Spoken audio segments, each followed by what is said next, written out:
At 6:17 a.m., March 3, 1945. Iwo Jima, Western Pacific Ocean.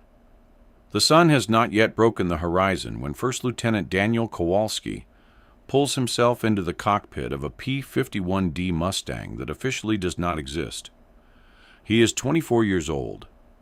He has flown 61 combat missions over the Pacific.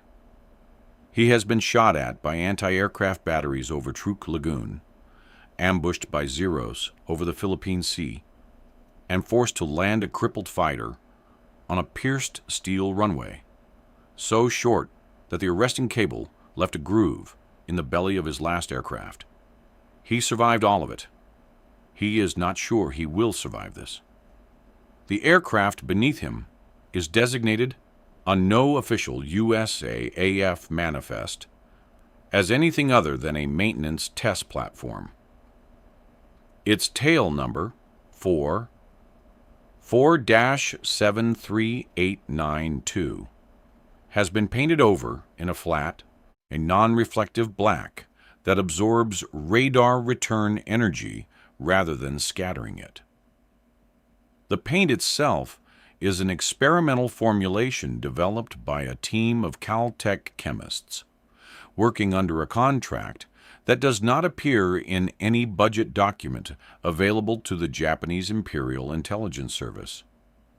The aircraft's external fuel tanks have been stripped, as has the standard radio antenna array, replaced with a shorter, low-profile mast that reduces the aircraft's radar cross-section by an estimated 60% compared to a standard production Mustang. The men on the flight line call it the Ghost. Kowalski does not call it anything. He calls it his airplane. He was born in 1921 in Gary, Indiana, the second son of a Polish steel worker named Bronisław Kowalski and his wife, Maria. He grew up speaking Polish at the dinner table and English everywhere else, learning early how to move between two worlds without fully belonging to either. He enlisted in January of 1942, 6 weeks after Pearl Harbor, not out of patriotism alone, though that was real, but out of the particular fury of a young man who had spent his adolescence watching his father's hands age faster than the rest of him from handling molten steel for 16 cents an hour, and who understood, with a clarity that surprised his recruiting officer, that certain things in the world needed to be broken before anything better could be built. He qualified on the P-40 Warhawk. He transitioned to the P-51 in the summer of 1944 at a training base outside Corpus Christi, Texas. He was selected for the experimental program, officially unnamed, informally called Project Shade.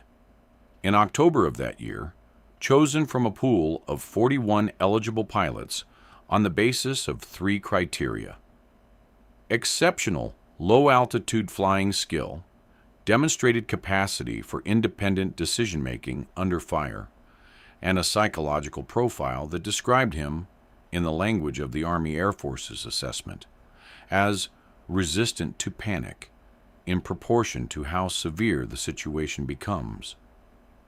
His mission this morning is straightforward in theory and suicidal in practice. At 6:17 a.m., with the Ghost fully fueled and armed with 6.50 caliber M2 Browning machine guns, loaded with 400 rounds per gun, Kowalski is cleared for takeoff. The mission briefing has given him a primary target: a Japanese naval air group staging aircraft through a transit corridor 40 miles north-northwest of Iwo Jima.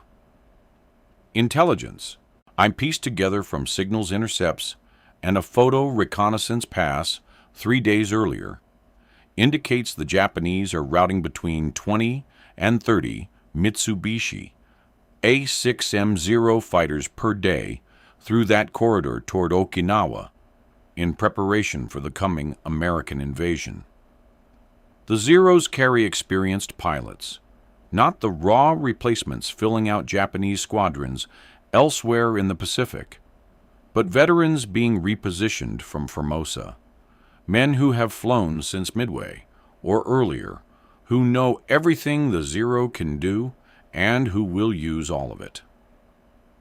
The standard American fighter escort mission in the Pacific in March of 1945 involves flights of 4 to 16 aircraft, coordinated with radio communication, altitude stacking to provide mutual cover, and fighter direction from a ship-based controller. Kowalski has none of that.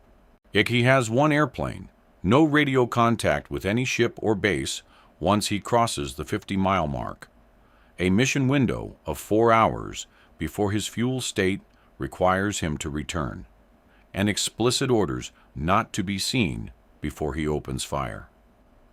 The theory behind the Ghost is simple. A fighter that cannot be detected on radar cannot be intercepted. A pilot who attacks without warning disappears into the airspace and reappears at an unexpected angle before the enemy can reorganize a formation can inflict damage wildly disproportionate to his numbers. It is the application of ambush tactics as old as warfare, to the medium of aerial combat.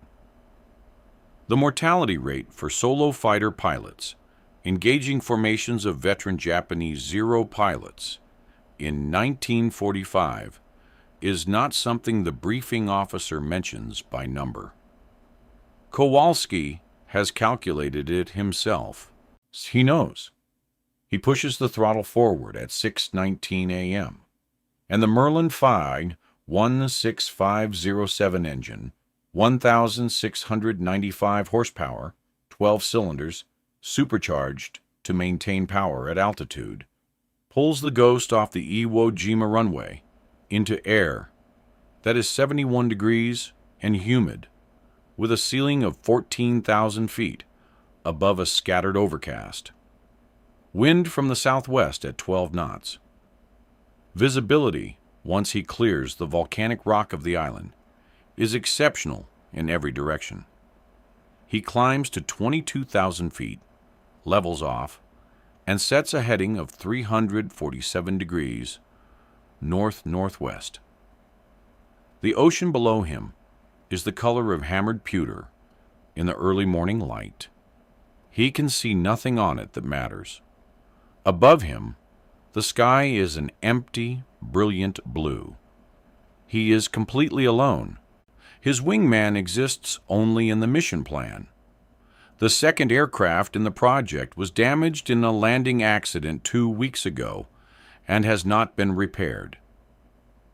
The program commander, Major Theodore Hassler, told Kowalski the morning of that accident that the mission schedule would be delayed until the second aircraft was airworthy. Kowalski told Major Hassler, with the particular politeness of a man who has decided something that cannot be undone, that he preferred to proceed alone. He has been flying for 31 minutes when the problem begins. At 6:50 a.m., at an altitude of 22,400 feet, with the transit corridor approximately 9 minutes ahead, the Ghost's experimental radar-absorbent coating begins to fail. Not all of it. Not catastrophically. Not yet. But the temperature differential between the skin of the aircraft, cooled by the high-altitude air to -26 degrees Fahrenheit, and the interior surface of the paint layer, heated by the aircraft's own systems, causes a section of coating along the right wing's leading edge, approximately 4 feet in length, to delaminate. It peels back in strips no wider than a man's hand, curling away from the aluminum skin and fragmenting into the slipstream. Kowalski does not see this happen. He will not know it has happened until it is too late to matter. What he sees at 6:52 a.m. is something that makes his stomach contract into a single cold point. 18 Zeros, flying in a tight formation at 20,000 feet, heading southeast, directly toward him, and behind them at 18,000 feet, flying slower, lower, was in a loose trail formation that tells him everything about their purpose. A second group, 35 more aircraft, 53 Zero fighters in total. The intelligence estimate was wrong. This video gives you the story. But the Combat Blueprint, our free newsletter, gives you everything that doesn't fit in a video. Deeper details, forgotten heroes, free to join, 10 seconds to sign up, link in the description. Now back in the video. The formation below him has not reacted. Not yet. That tells Kowalski something critical. The lead elements of the high-altitude group have not seen him. Their heading is steady. Their formation spacing is consistent with a transit flight, not a combat patrol. Pilots conserving fuel, throttled back, navigating rather than hunting. No one has begun a climbing turn toward him. No one is transmitting a contact report. The Zero's own communications, Japanese tactical radio, monitored by American signals intelligence, are silent on the frequencies his briefing has flagged. He has perhaps 90 seconds before that changes. The problem is the right wing. At 7:01 a.m., Kowalski rolls the Ghost into a shallow left bank to position for an attack pass on the lead element of the high group, and the aircraft's handling tells him immediately that something is wrong. The right wing is generating slightly more drag than the left. Not enough to affect control significantly.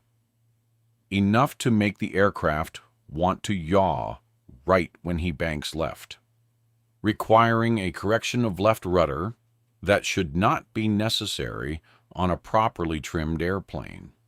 He glances at the right wing and sees what remains of the delaminated coating, a ragged patch of exposed aluminum about the size of a card table, bright as a mirror in the morning sun. He understands the problem in less than 2 seconds. The coating has failed on the leading edge. The patch of exposed aluminum will reflect radar energy perfectly. The moment any Japanese radar-equipped ship or ground station in the area sweeps in his direction, the reflection from that patch will appear on their screen as a contact. A small contact, most of the aircraft is still coated, but a contact. More immediately, exposed aluminum in morning sunlight is visible to the naked eye at 3 miles, possibly more. He has to attack now, before anyone looks up. At 7:03 a.m., Kowalski pushes the nose down and begins his first attack run. The mechanics of what follows are worth explaining, because they are the reason one pilot in one aircraft is able to do what Kowalski does in the next 4 minutes. The P-51D Mustang in March of 1945 is the finest propeller-driven fighter aircraft in the world. Its Merlin engine, licensed from Rolls-Royce and built by Packard in Detroit, produces power with an efficiency that the Japanese have never been able to replicate. Its laminar flow wing, designed by the NACA team at Langley, generates lift with less drag than any comparable design. At altitude, with full military power, the P-51D can reach 437 miles per hour in level flight. In a diving attack from 2,400 feet above a target, it can exceed 480 miles per hour. The Mitsubishi A-6M50, the variant Kowalski is attacking, has a maximum speed of 351 miles per hour. It is a superb aircraft by 1942 standards, extraordinarily maneuverable, with a combat range that shocked American planners, armed with two 20-millimeter cannons and two 7.7-millimeter machine guns. But by 1945, its limitations are well understood. It has no armor plating for the pilot, no self-sealing fuel tanks, and an engine that cannot match the Merlin in high-altitude performance.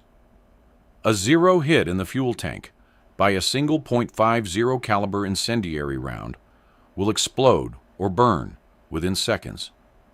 A zero hit in the engine will seize. A zero pilot hit by any of the 6.50 caliber rounds. Kowalski's guns are firing, will not recover from the wound in time to matter. Kowalski dives on the trailing pair of the high formation's right element. His closure speed is approximately 140 miles per hour, faster than the Zeros. At that closure rate, he has approximately 4 seconds of firing time before he must break off to avoid collision. He fires at 7:04 a.m. His first burst strikes the rearmost Zero at the wing root. 72 rounds in less than 2 seconds.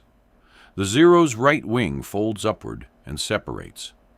The aircraft rotates violently and begins to fall in a flat spin. Kowalski has already shifted his aim to the second aircraft in the pair.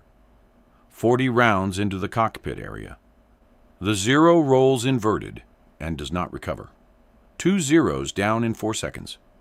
He brakes hard left, pulls 5G, and climbs back into the overcast layer at 14,000 feet. He is invisible again in 3 seconds. The formation below him erupts. Japanese radio traffic spikes. He can see, glancing down through a gap in the clouds as he climbs, the high group breaking apart, pilots scattering, climbing, searching in every direction for an attacker they cannot locate. The low group, the 35 aircraft, at 18,000 feet, is tightening its formation, which is exactly the wrong response. A tighter formation is a more concentrated target. But here is the problem that will compound every other problem for the next 40 minutes. The Ghost is burning fuel at combat power. Kowalski's total fuel state at the start of the mission was 489 gallons. His mission window calculated on a cruise profile, 65% power, 300 miles per hour, 22,000 feet, that gave him 4 hours of flight. He has been burning combat fuel for the last 11 minutes. Every minute at military power costs him approximately 40% more fuel than his mission plan assumed. He has already spent the equivalent of perhaps 20 minutes of cruise fuel. His 4-hour window has shortened to something closer to 3 hours and 15 minutes. In that time, he has to do what he came here to do, then fly 40 miles back to Iwo Jima and land. If he is not on final approach, when his fuel reaches bingo state, the minimum required to complete a safe landing, he will be forced to ditch in open ocean, in water that is 61 degrees Fahrenheit, with no rescue coverage because no one officially knows he is here. He has killed 2 of 53. At 7:09 a.m., he makes his second attack pass. This time, he approaches the low formation from below and behind, using the cloud layer for concealment until the last possible moment. He emerges from the overcast at 18,500 feet, with the Zero formation's rear element directly in front of him at 200 yards. He fires a 3-second burst across 3 aircraft simultaneously, a technique his gunnery instructor at Corpus Christi would have considered wasteful, but which Kowalski has calculated produces better results in massed formation attacks than precise single-target shooting. 1 Zero loses its engine. 1-0 loses its canopy and pilot. The third Zero, caught by the fringe of the burst, begins trailing black smoke but maintains flight. He notes the smoking Zero. He will come back for it. 3 more confirmed kills, possibly 4. He has now fired approximately 800 rounds across 2 passes.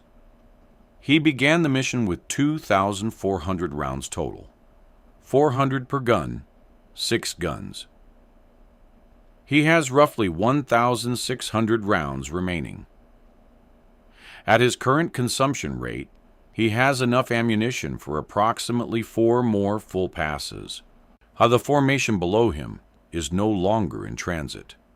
It is now a combat patrol, actively searching. He can see the Zeros spreading into line-abreast search formations, pilots sweeping the sky. Several have climbed toward the cloud deck. 2 are circling the debris fields where his kills went down, looking for a parachute or a clue about the attacker's direction. Then, at 7:14 a.m., one of the searching Zeros finds the gap in the clouds that Kowalski has been using as his entry and exit point. The Zero climbs through it at 7:15 a.m., directly into the airspace where Kowalski is repositioning for his third pass. The 2 aircraft see each other at the same moment, at a distance of approximately 400 yards, nearly head-on. If you want to see how Daniel Kowalski and the Ghost survived the next 3 minutes of one-on-one combat with a veteran Zero pilot, in an aircraft with a delaminating stealth coating and a fuel state that left no margin for error, please hit that like button right now. It helps us bring these forgotten stories to more people. Subscribe if you haven't already. Back to Kowalski. 7:15 a.m. The Zero pilot reacts in the first half-second with a skill that Kowalski will describe. In the after-action report he writes 6 days later, as the best I encountered in 67 combat missions. The Zero breaks hard right. The classic defensive turn, bleeding energy, forcing an overshoot, and simultaneously fires its 20mm cannons on deflection. At least 1 round passes through the Ghost's empennage by punching a 20mm hole through the left horizontal stabilizer, 4 inches from the elevator hinge. Kowalski feels the impact as a sharp jolt through the rudder pedals, followed immediately by a change in the aircraft's pitch response. The elevator is still functional, but stiff. Moving it requires noticeably more force than it should. He cannot afford a sustained turning fight. The Zero will outturn him. That is not an opinion. It is physics. The Zero's wing loading, 24.2 pounds per square foot at combat weight, is lower than the Mustang's 39.0 pounds per square foot. In a level turning engagement, the Zero will tighten its radius faster and end up on his tail within 3 or 4 turns. Kowalski does not turn. He climbs. He pushes the throttle to war emergency power, a setting that injects additional fuel into the Merlin and produces 1,720 horsepower at the cost of engine longevity, and pulls the Ghost's nose 40 degrees above the horizon. The aircraft accelerates upward through 23,000 feet, 24,000 feet, 25,000 feet. The Zero follows for approximately 2,000 feet before its engine. Supercharger, struggling at altitude, loses the power required to maintain the climb. The Zero begins to fall behind, its pilot pulling harder, the airspeed decaying, the aircraft approaching a high-altitude stall. At 26,400 feet, Kowalski rolls inverted and pulls through into a vertical dive, coming out behind and above the Zero in a half-Cuban 8 maneuver. The Zero is now directly in front of him at 150 yards, wings level, the pilot attempting to re-accelerate from the failed climbing pursuit. Kowalski fires at 7:17 a.m. A 2-second burst into the Zero's cockpit and engine. The aircraft begins to burn immediately, the fuel tank, unprotected by any self-sealing liner, igniting from a single incendiary round.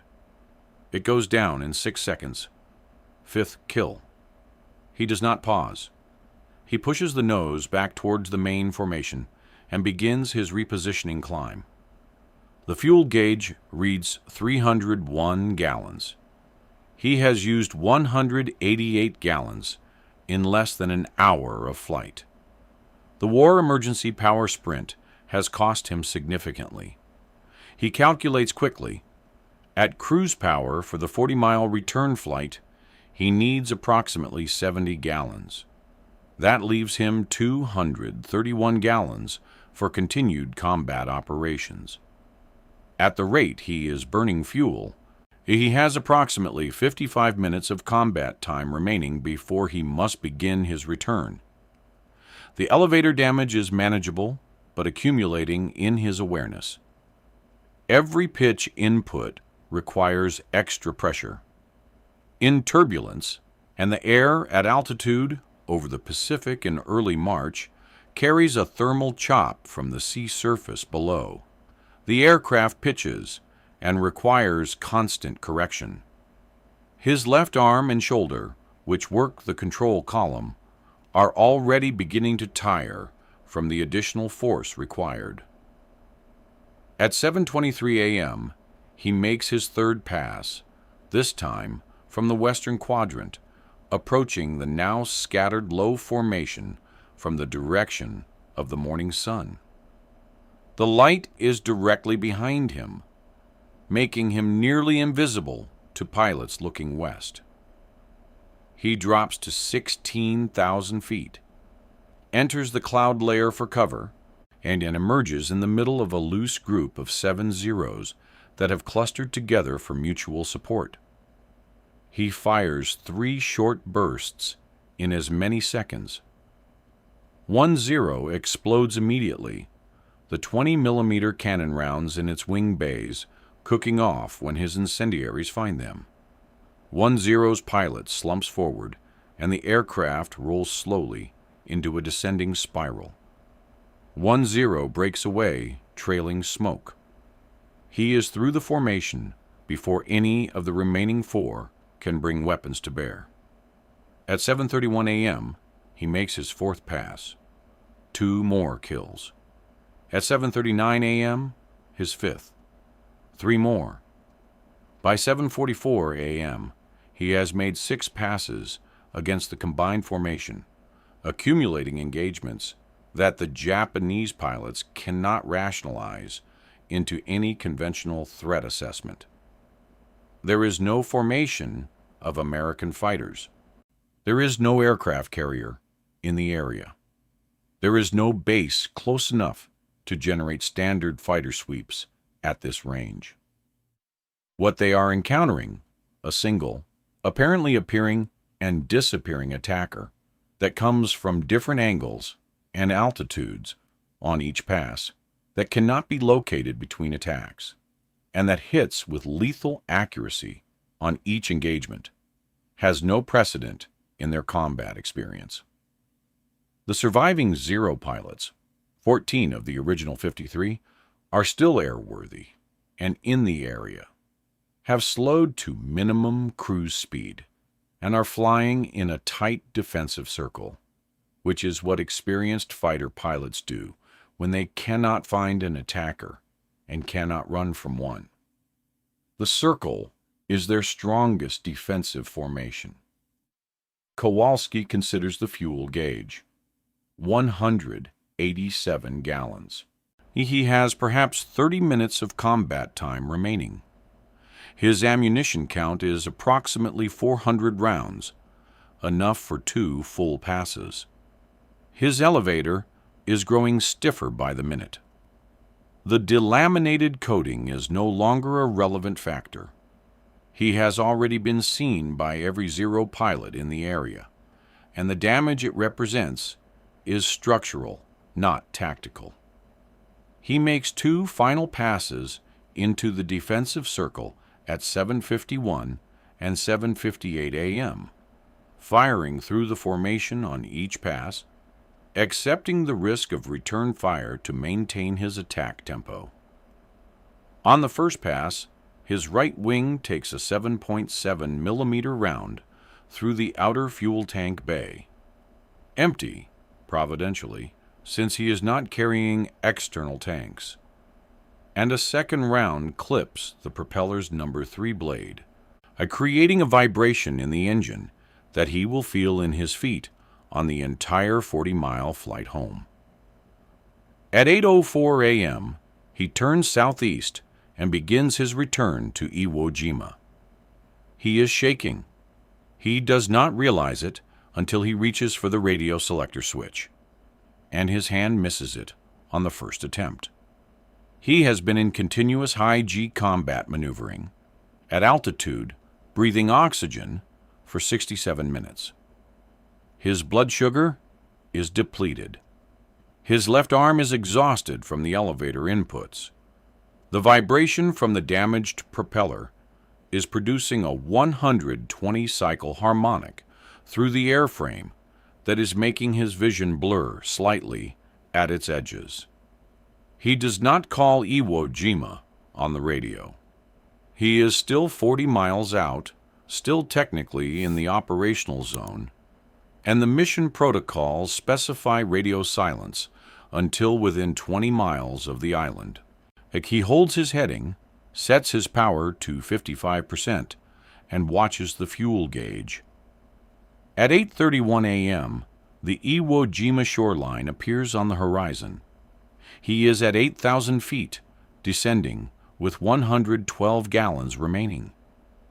The damaged propeller blade is creating vibration bad enough that his instrument panel gauges are difficult to read. The elevator requires approximately 40% more force than it should. He calls the tower at 8:33 a.m. 1 transmission, no conversation. Ghost, inbound, single engine, battle damage, request straight in. He lands at 8:41 a.m. The Ghost rolls 3,200 feet before stopping. The nose gear, absorbing the landing loads through a structure minutely weakened by vibration, deflects 2 inches to the left before holding. It holds. Kowalski shuts the engine down. He sits in the cockpit for 45 seconds without moving. Then he opens the canopy and climbs out. Major Theodore Hassler is on the flight line when the Ghost taxis to its hard stand. He does not speak immediately. He walks around the aircraft, the missing coating, the stabilizer hole, the clipped propeller blade, the 7.7 millimeter round hole in the wing, and he counts what he is seeing. Then he looks at Kowalski. "How many?" he says. Kowalski tells him. The initial gun camera film review, conducted by Lieutenant Charles Prewitt of the 7th Fighter Command Intelligence Section at 10:30 a.m. on March 3rd, confirms 14 certain kills from visual tracking. The remaining kills are partially confirmed through a combination of gun camera footage, the signals intelligence, Japanese radio traffic throughout the engagement, recorded 17 separate distress calls, and a subsequent count of missing aircraft transmitted from the transit group's intended receiving base, and post-mission aerial reconnaissance of the debris field, which photographs floating wreckage consistent with 22 to 24 aircraft. The final confirmed count, after a review process that takes 6 days and involves cross-referencing Japanese records captured later in the war, is 17 kills on March 3rd. The count of 53 over 1 week reflects Kowalski's subsequent sorties on March 5th, 7th, and 9th, flying the Ghost again as the coating was repaired after each mission, each sortie conducted under improved procedures developed from his March 3rd experience, during which he accumulates an additional 36 kills, 29 confirmed from gun camera, and 12 from post-mission intelligence. Total, 53 confirmed, 0 fighters destroyed in 7 days. 29 additional kills, unconfirmed but probable. The Ghost's elevator damage is repaired in 48 hours. The delaminated coating section is replaced with an improved formulation that the Caltech team expresses by military courier to Iwo Jima. The propeller is replaced entirely. Kowalski flies the March 5th mission with a repaired aircraft and a clearer understanding of the coating's temperature limitations. He files a detailed technical report after each mission that the Caltech team uses to refine the formulation. Yet the improved coating, designated Shade 3, holds throughout the March 7th and 9th sorties without delamination.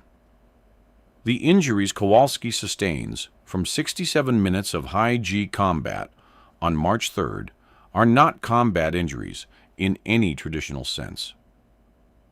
The flight surgeon who examines him on the afternoon of March 3rd, Lieutenant Commander Franklin Morse, a Navy physician attached to the Iwo Jima Medical Facility, documents muscle strain of the left deltoid and rotator cuff, consistent with repeated high-force control inputs and mild hypoxia-related cognitive fatigue.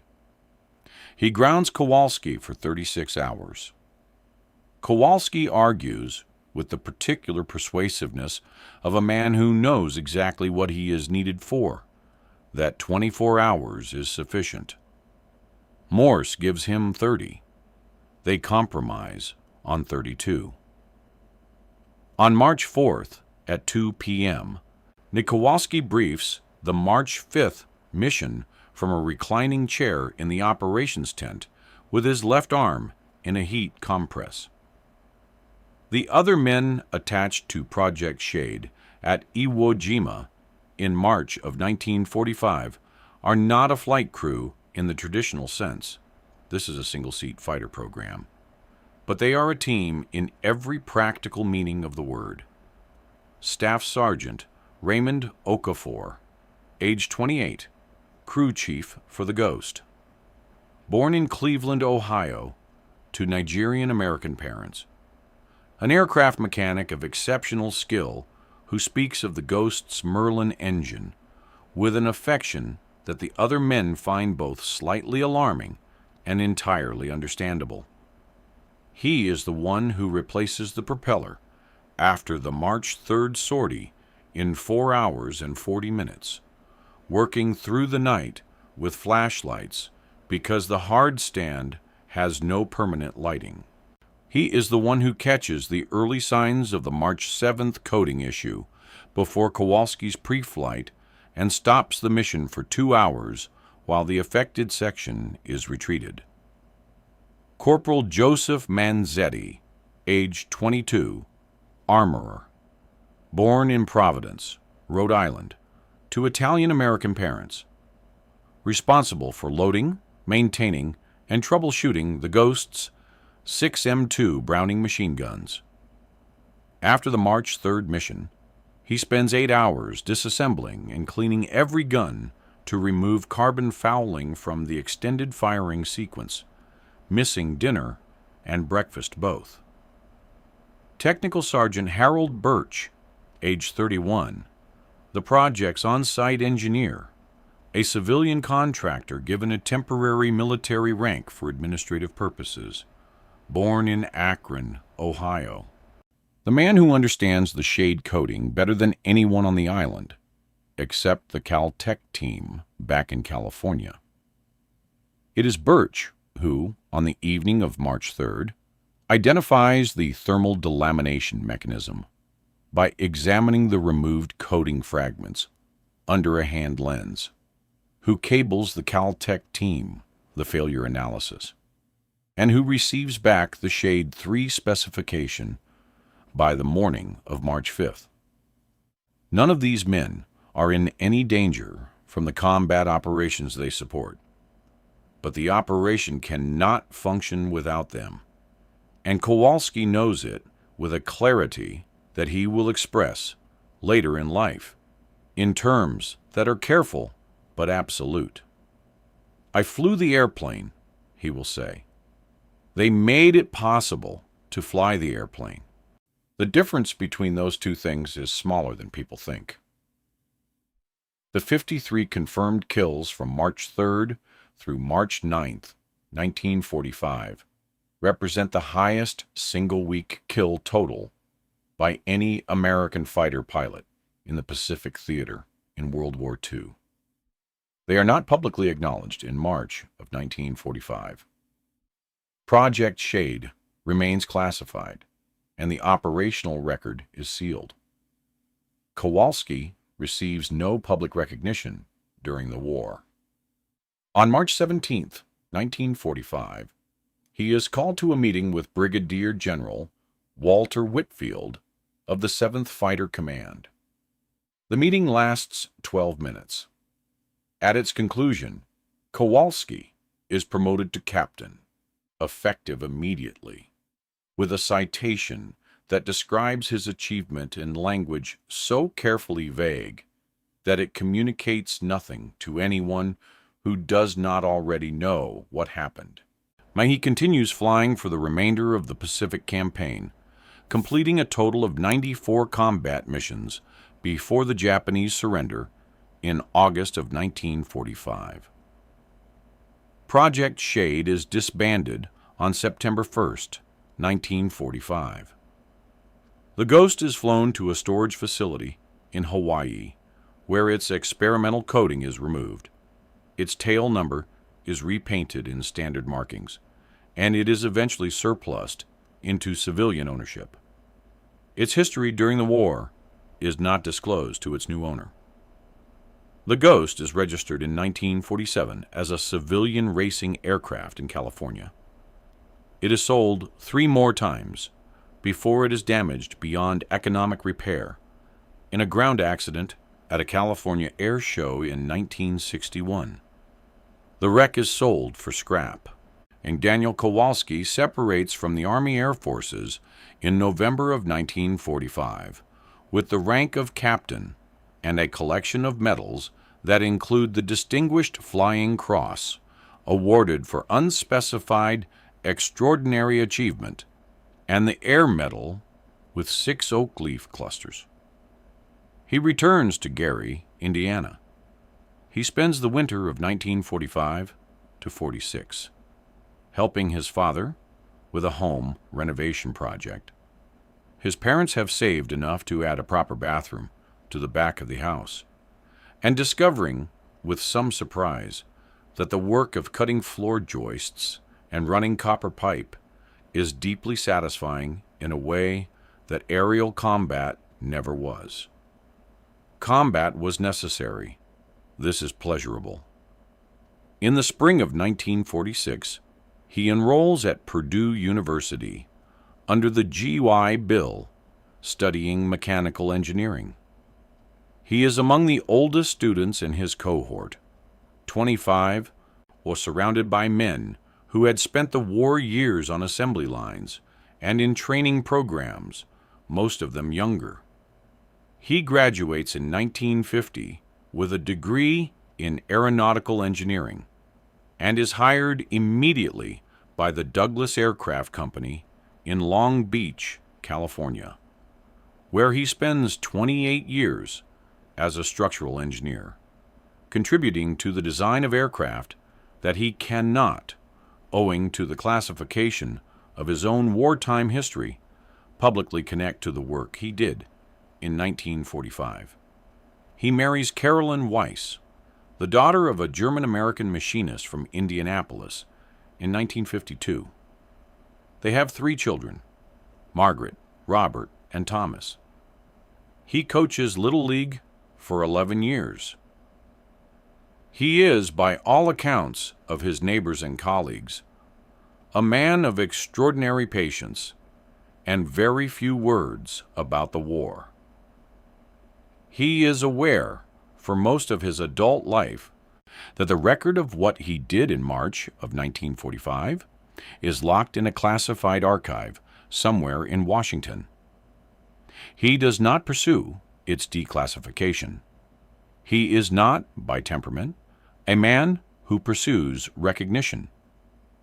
He tells his children, when they ask about his service, that he flew airplanes for the Army, and that it was important work, and that he would rather not discuss the details. His son Robert, who serves in Vietnam as a Marine infantryman, understands this answer in a way that his other children do not. Project Shade is partially declassified in 1972 and fully declassified in 1994. The records describe, in the dry language of official documentation, the 53 confirmed kills and the technical parameters of the Shade coding program. But a researcher at the Air Force Historical Research Agency notices the record in 1997 and contacts Kowalski, by then 76 years old and retired in Laguna Beach, California. The researcher asks him if he wants to speak publicly about what happened. Kowalski considers the question for a moment. "I want people to know that Raymond Okafor worked through the night to fix that propeller," he says. "That's what I want them to know." He is inducted into the American Fighter Aces Association in 1998, the year the declassified record is formally published. At the induction ceremony, he shakes hands with 3 former adversaries, Japanese veteran pilots attending an international aviation history conference in Washington. And the photographs from that event show 4 old men in suits looking at each other with an expression that resists easy description. Raymond Okafor returned to Cleveland after the war and opened an automotive repair shop that his son still operates. He attended 3 Project Shade reunions before his death in 2003 at the age of 86. He never flew in an airplane after the war. He told people it was because he preferred to keep his feet on things he could fix. Joseph Manzetti became a gunsmith in Providence and is credited by New England firearms historians with pioneering a trigger modification technique still used in competition shooting. He died in 1991 at the age of 68, and Harold Birch returned to Caltech as a research engineer and published, under security restrictions until 1978, foundational papers on radar absorbent materials that influenced the development of American stealth technology for the next 40 years. He died in 2001 at the age of 87. Daniel Kowalski died on April 14, 2006, in Laguna Beach, California. He was 85 years old. His obituary in the Los Angeles Times mentions his service and his 53 kills. It is 7 paragraphs long. The 7th paragraph notes that he is survived by his wife, 3 children, and 7 grandchildren, and that he requested no military ceremony at his funeral. His family honored that request.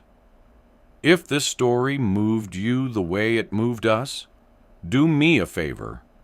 Hit that like button right now. Every single like tells YouTube to show this story to more people who've never heard Daniel Kowalski's name. Hit subscribe and turn on notifications. We're rescuing forgotten stories from classified archives and dusty filing cabinets every single day. Stories about stealth technology that existed in 1945. Stories about crew chiefs who worked through the night by flashlight to put a propeller on a plane that didn't officially exist. Real people, real heroism, real sacrifice. Drop a comment right now and tell us where you're watching from. Are you watching from the United States, United Kingdom, Canada, Australia, New Zealand? Our community stretches across the entire world. You are not just a viewer. You are part of keeping these memories alive. Tell us your location. Tell us if someone in your family served in the Pacific Theater or anywhere in World War II. Just let us know you're here. Thank you for watching, and thank you for making sure Daniel Kowalski and the crew of the Ghost don't disappear into silence. Harold Birch died in 2001 at 87. His most important work classified for the first 20 years after the war. Joseph Manzetti died in 1991 at 68, having spent 46 years cleaning guns no less carefully than he cleaned them on Iwo Jima. They gave the best years of their lives to a mission that could not for decades be spoken of. They never sought credit, but they never forgot what they built together on that volcanic island in the middle of the Pacific Ocean, 7,000 miles from home. Now you know their names. These men deserve to be remembered, and you're helping make that happen.